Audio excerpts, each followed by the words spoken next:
ओम शांति। हमारे सभी आदि रत्नों ने, हमारी सभी वरिष्ठ दादियों ने, सबने प्यारे बाबा की शिक्षाओं को, सावधानियों को, श्रीमत को इस तरह अपने जीवन में उतारा कि वो जैसे उनके जीवन का एक अभिन्न अंग बन गई, हिस्सा बन गई। उनका स्वरूप ही वैसा बन गया। तो दादियों ने अपने उस स्वरूप से हम सब की इतनी पालना की, इतनी हमें भी शिक्षाएं और सावधानियां दी कि हम इस ब्राह्मण जीवन में सकुशल आगे बढ़ सके।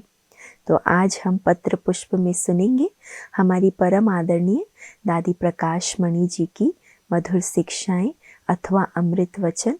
और ये जो क्लास है ये विशेष दादी जी ने समर्पित भाइयों की भट्टी में सुनाया है। बहुत ही धारणा युक्त क्लास है। ये क्लास है 8 अगस्त 1987 का, 8 अगस्त 1987 का ये क्लास है। दादी कहती हैं, हम आप सब ने इस प्यारे संगम युग पर अपने आप को मीठे बाबा के आगे समर्पित किया है।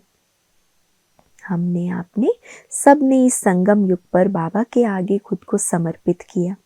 सिर्फ मनसा या बुद्धि से नहीं, परंतु प्रैक्टिकल में अपने जीवन को हथेली पर रखकर बाबा के आगे अर्पित कर दिया।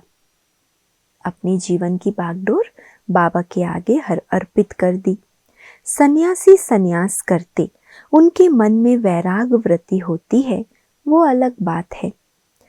आप सब बेहद के डबल सन्यासी हो, डबल सर्टिफिकेट लेने वाले हो। आप सबको इस संगम का डबल सौभाग्य मिला हुआ है।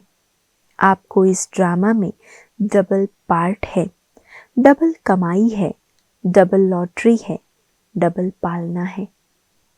क्योंकि आप डबल सेवाधारी हो। आप अपने को दृढ़ करके महावीर बन युद्ध के मैदान पर आए हो। दृढ़ता से, महावीरता से हमने माया को चुनौती दी है ना। आप सबका महान त्याग है। जिस घड़ी अपने आप को अर्पित किया तो ये दृढ़ संकल्प किया कि ओ बाबा, हम आपके घर में मर मिटेंगे परंतु हटेंगे नहीं। मर जाएंगे, मिट जाएंगे, पर बाबा आपके दर से हम हटेंगे नहीं। हर एक समर्पित आत्मा ने बाबा से ये वायदा किया है। सदा विजयी बनेंगे, कभी हारेंगे नहीं। आपके द्वार पर हम अपना श्वास श्वास सफल करेंगे। कहाँ भी अपना श्वास व्यर्थ नहीं गवाएंगे। दादी जी ये सब वायदे हमें याद दिला रही है, जो एक एक समर्पित बच्चे ने अपना जीवन बाबा के आगे समर्पित करने के समय दिल से दृढ़ संकल्प किया है, दृढ़ प्रतिज्ञा की है। क्या क्या दृढ़ संकल्प किए? ओ बाबा, हम आपके घर में मर मिटेंगे पर हटेंगे नहीं। सदा विजयी बनेंगे, कभी हारेंगे नहीं। आपके द्वार पर हम अपना श्वास श्वास सफल करेंगे। कहाँ भी अपना श्वास व्यर्थ नहीं गवाएंगे। हर कदम पर आपका आज्ञाकारी बनकर रहेंगे। कदम कदम श्रीमत पर चलेंगे। आज्ञाकारी भी बनेंगे, श्रीमत पर भी चलेंगे। तो आप सब हो महान त्यागी। पांडवों का ये त्याग शक्तियों से भी बड़ा है। देखो दादी जी सब पांडवों को कितना नशा चढ़ा रही है कि सचमुच ये सत्य बात है। पांडवों का त्याग शक्तियों से भी बड़ा है। शक्तियां तो अनेक हैं, पांडव तो विरले हैं, है ना। 5 पांडव ही गाए गए हैं ना। तो बाबा कहते हैं पांडव तो विरले हैं। आप सब देह अभिमान छोड़ निर्माण सेवाधारी बने। बहुत कमाल है ये बाबा के ज्ञान की, बाबा के प्यार की। दुनिया में आप देखो तो जो भाई हैं उनमें कितना अभिमान होता है, कितना उनको अपने रुतबे का नशा होता है। घर में भी जब शादी हो जाती है तो स्त्री को क्या कहा जाता है? पति ही तुम्हारा गुरु ईश्वर है, सब कुछ है। और यहाँ देखो बाबा ने क्या किया, शक्तियों को आगे रखा, बहनों को आगे रखा और भाइयों को सेवाधारी बनाकर, बैकबोन बनाकर पीछे रखा। लेकिन भाइयों की कमाल क्या है? संपूर्ण देह अभिमान का उन्होंने त्याग किया और निर्माण बन गए। तो आपकी मार्क्स शक्तियों से भी ज्यादा है। इसलिए पांडवों का पति पांडवों का साथी है, शक्तियों का रखवाला है, पांडवों का साथी है। शक्तियों को उसने आगे रखा, ये उनकी बलिहारी है, थैंक्स है।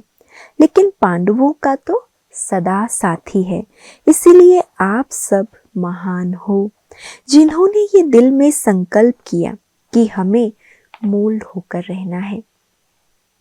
63 जन्मों का जो कड़ा संस्कार है देह अभिमान का, उसको गलाया, उसको खत्म करने के लिए पुरुषार्थ में लगे हैं और संकल्प किया कि हमें मोल्ड होकर रहना है, मुड़कर पीछे नहीं देखना है।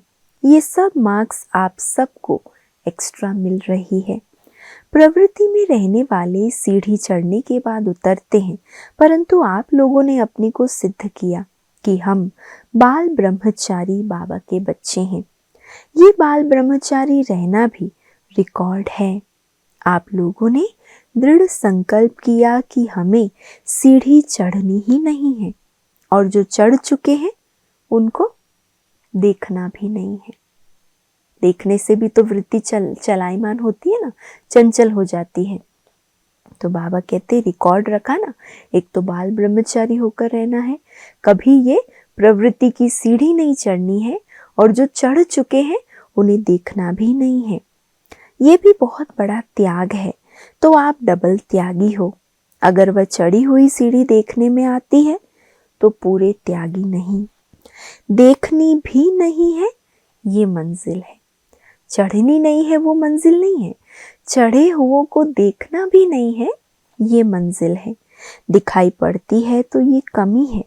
अगर चढ़ी हुई सीढ़ी दिखाई पड़ती है, वो संकल्प भी आता है, तो समझो हम अभी तक ज्ञानी व योगी तो आत्मा की स्टेज से दूर है।